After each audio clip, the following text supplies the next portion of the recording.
Hello everyone, so welcome back to my channel and let's get again back to the chapter The Living World. We already completed one video जो मैंने upload भी कर दी थी कल, और आज एक न्यू वीडियो से हम लोग फिर से शुरू करने जा रहे हैं अगले टॉपिक से। कल हम लोगों ने क्या क्या बात किया था? कल हम लोगों ने बात किया था यार, what is living, what is the defining feature, what is the characteristic feature, what is actually a growth, okay, and four main features जिसके बारे में हमको डिस्कस करना था, that is growth, that is reproduction, that is metabolism and consciousness. और हमने उस video के अंदर ग्रोथ को ऑलरेडी जो है वो डिस्कस कर लिया था। तो आज की इस वीडियो के अंदर हम लोग जो है ग्रोथ से आगे बढ़ने वाले हैं। मैंने ऑलरेडी आपको ये बता दिया था ग्रोथ का ये पॉइंट कि ग्रोथ जो होता है वो यूनिसेल्युलर ऑर्गेनिजम्स के अंदर जो है वो ग्रोथ और रिप्रोडक्शन दोनों ही एक दूसरे के सिनोनिम्स है। सिनोनिम्स है मतलब दोनों ही एक दूसरे के सिमिलर है। Okay, so this point we already discuss in the last video. एक पॉइंट जो ग्रोथ का था, जो रह गया था, जो शायद लास्ट वीडियो में कवर करना चाहिए था बट वो कवर नहीं हो पाया, तो आज की वीडियो के अंदर हम उसको कवर करते हैं। दैट इज ग्रोथ जो है वो प्लांट्स में भी हो रही है, एनिमल्स में भी हो रही है, बट प्लांट्स में क्या देखने मिलता है ना कि वो अनलिमिटेड ग्रो करता है। तो थ्रू आउट द लाइफ उसकी जो है ग्रोथ होती रहती है, न्यू पत्ती आती रहती है, न्यू ब्रांचेस उसकी आती रहती है, उसकी हाइट जो है बढ़ती रहती है। तो प्लांट में जो है अनलिमिटेड ग्रोथ होती है। वहाँ अगर हम बात करें एनिमल्स की, तो वहाँ पे जो ग्रोथ है वो लिमिटेड होती है, वो अप टू सर्टेन एज हो जाती है। आफ्टर सम एज जो बॉडी का जो भी ग्रोथ होता है वो स्टॉप हो जाता है। हार्मोनल चेंजेस एक हद तक आता है, उसके बाद जो है हार्मोनल चेंजेस आना भी बॉडी में स्टॉप हो जाता है।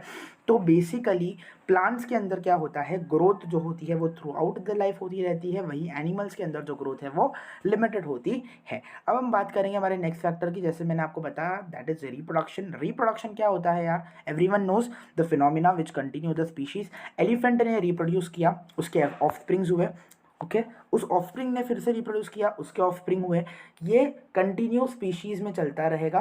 तो जो एलिफेंट की स्पीशीज है वो कभी खत्म होगी क्या? नहीं होगी, है ना। इफ कोई ऑर्गेनिज्म रिप्रोड्यूस करता ही नहीं है तो क्या होगा, एक हद के बाद जब उस ऑर्गेनिज्म की लाइफ स्पैन खत्म हो जाएगी, the organism will be dead, वो एक्सटिंक्ट हो जाएगा, ठीक है, उसकी स्पीशी कंटिन्यू हुई ही नहीं।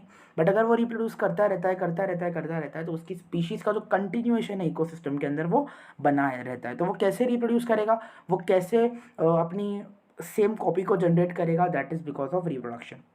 सो an organism reproduce to offspring, है ना, जो ऑलमोस्ट सिमिलर टू देयर होते हैं। अब दो टाइप ऑफ रिप्रोडक्शन हमारे को देखने मिलते हैं, एक है असेक्सुअल रिप्रोडक्शन, एक है sexual reproduction. What is sexual reproduction? जिसके अंदर गैमीट्स का इन्वॉल्व हो, मेल गैमीट स्पर्म हो, फीमेल गैमीट ओवम हो, जिसके अंदर दोनों गैमीट्स मिलके फर्टिलाइज कर सकते हैं और वो फर्टिलाइज जो है वो जाइगोट बने, फिर वो जाइगोट का जो है वो क्लैवेज डिवीजन होता है, उसके बाद एक एम्ब्रियो बनता है, फिर एम्ब्रियो से बेबी, है ना। ये पूरा जो है प्रोसीजर होता है सेक्सुअल रिप्रोडक्शन का।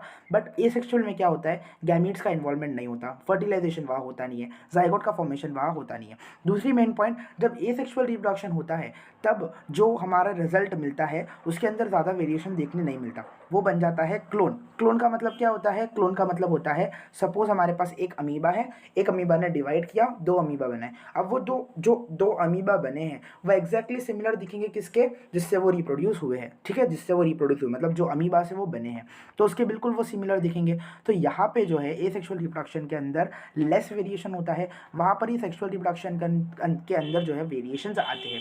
जैसे कि आपके पेरेंट्स ने रिप्रोड्यूस किया, आप हुए, अब आपका जो फेस है वो एग्जैक्टली आपके पेरेंट्स का जैसा नहीं होगा, बिकॉज यहाँ पे हुआ है वेरिएशन, ओके। आपका फेस और आपके पेरेंट्स का फेस मिलता जुलता नहीं होगा, थोड़ा सा फर्क हो सकता है, थोड़ा सेम भी हो सकता है, ऐसा नहीं है, but there are some difference, exactly same नहीं हो सकता, ठीक है। तो अगर हम बात करते हैं एसेक्सुअल रिप्रोडक्शन की, जो यूनिसेल्युलर ऑर्गेनिजम्स के अंदर ज़्यादातर देखने मिलता है, तो इसके अंदर ये क्या होता है, प्रोडक्शन ऑफ क्लोन होता है। सपोज ये एक अमीबा है, इसने डिवाइड करके ये दो सेल बनाए, तो ये दो सेल क्या है, ये दो सेल हो जाएंगे क्लोन, ठीक है। अब हम बात करते हैं रिप्रोडक्शन क्या नॉन लिविंग ऑर्गेनिज्म के अंदर होता है? बिल्कुल नहीं होता। नॉन लिविंग ऑर्गेनिज्म के अंदर आपने कभी देखा है रिप्रोड्यूस करते, है ना। For example suppose I have this speaker, तो क्या ये स्पीकर रिप्रोड्यूस होगा? नहीं होगा ऑब्वियसली, क्योंकि ये नॉन लिविंग थिंग है, एक चीज़ है तो एक ही रहेगी, it will not again reproduce, है ना। बट क्या ये लिविंग ऑर्गेनिज्म के अंदर रिप्रोडक्शन होता है? होता है। बट यहाँ पे हमारा मेन मुद्दा ये है, हमको ये पहचानना है, is it a reproduction is a defining feature of living organism or a characteristic feature. defining feature की definition क्या थी?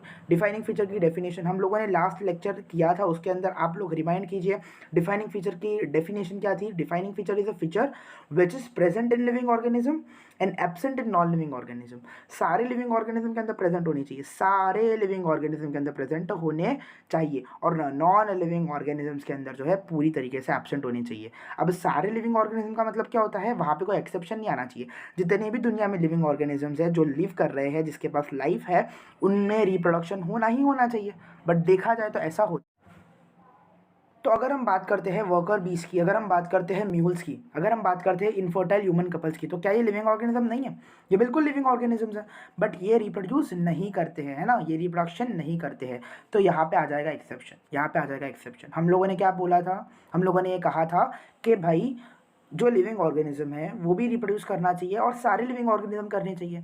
बट म्यूल भी एक म्यूल क्या होता है? म्यूल मतलब जब डोंकी और हॉर्स का हाइब्रिडेशन करके जो प्रोडक्ट मिलता है, दैट इज म्यूल, खच्चर जिसको कहते हैं, ठीक है। देन वर्कर बीस एक तरह की हनी भी होती है ना। देन इनफर्टाइल ह्यूमन कपल्स, जिनके पास फर्टिलिटी नहीं होती ह्यूमन कपल्स के अंदर, तो वहाँ पे वो रिप्रोड्यूस नहीं कर सकते। उसका मतलब ये नहीं है कि वो नॉन लिविंग है, they are also living organisms, they are also living organisms, but वो रिप्रोडक्शन शो नहीं करते। तो यहाँ पे जो है लिमिटेशन आ जाती है, इसीलिए हम यहाँ पे कहते हैं is a reproduction is a defining feature और not? So no, reproduction is not a defining feature of living organism. Reproduction और ग्रोथ दोनों ही defining feature of living organism नहीं है, दोनों ही defining feature of living organism नहीं है। आई होप ये कॉन्सेप्ट आपको समझ में आ गया होगा। अब हम बात करते हैं हमारे नेक्स्ट फीचर की, दैट इज मेटाबॉलिक रिएक्शन या मेटाबॉलिज्म। मेटाबॉलिज्म होता क्या है? सारी केमिकल रिएक्शंस या प्रोसेस या बायोकेमिकल रिएक्शंस जो हमारी बॉडी के अंदर होती है, उसको हम क्या कहते हैं? मेटाबॉलिज्म। जैसे कि ग्लाइकोलाइसिस, ग्लूकोज का ब्रेकडाउन होना, ठीक है। ऐसी बहुत सारी डाइजेशन के अंदर बहुत सारे एंजाइम्स जो होते हैं, बहुत सारे केमिकल्स हमारे बॉडी के अंदर होते हैं, वो हमारे बॉडी के अंदर केमिकल रिएक्शंस करते हैं। वो केमिकल रिएक्शंस होती क्या है? That is nothing but a metabolism. सब मेटाबॉलिज्म रिएक्शंस, जैसे कि अमाइनो एसिड से प्रोटीन बन जाना, फैटी एसिड से फॉस्फोलिपिड, ग्लिसरॉल से फॉस्फोलिपिड्स, कार्बोहाइड्रेट जो हम कार्ब्स खाते हैं उनसे मोनोसेकेराइड का बनना, पॉलीसेकेराइड का बनना, न्यूक्लियोटाइड, आरएनए, डीएनए का प्रोडक्शन होना, ये जो रिएक्शंस है बॉडी के अंदर, ये कैसे हो रही है? ये रिएक्शंस एक्चुअली है क्या? ये रिएक्शंस और कुछ नहीं है, मेटाबॉलिकल रिएक्शंस होती है। अब मेटाबॉलिकल रिएक्शंस दो टाइप की हो जाएगी, anabolic reaction and catabolic reaction.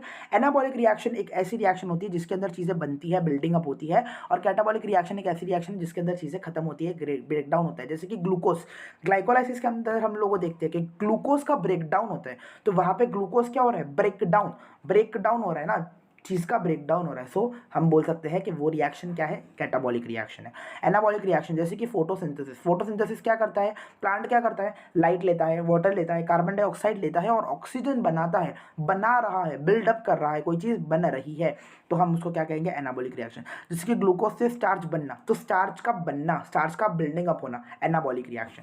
Catabolic reaction, catabolic मतलब cut, C for catabolic, C for cut. So anything which is cut और breakdown, that is catabolic reaction. Anything which is building up, that is anabolic reaction.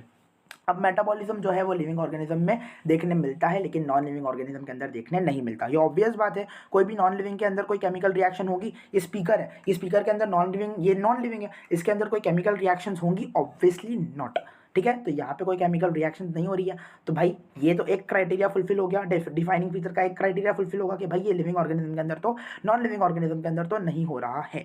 अब अगर ये living organism के अंदर होता है, तो क्या ये सारे लिविंग ऑर्गेनिज्म के अंदर होता है? देखते हैं। देखो, प्लांट्स हो गया, एनिमल्स हो गया, फंजाई हो गया, माइक्रो बैक्टीरिया हो गया, ये सब में होता है, ठीक है। ये केमिकल रिएक्शन, ये मेटाबॉलिज्म, छोटे से छोटे कीड़े से लेके बड़े से बड़े एलिफेंट तक भी, जितने भी लिविंग ऑर्गेनिजम्स होते हैं हमारे डाइवर्सिटी के अंदर, सब में ही होता है। उसका मतलब यहाँ पे कोई एक्सेप्शन भी नहीं है।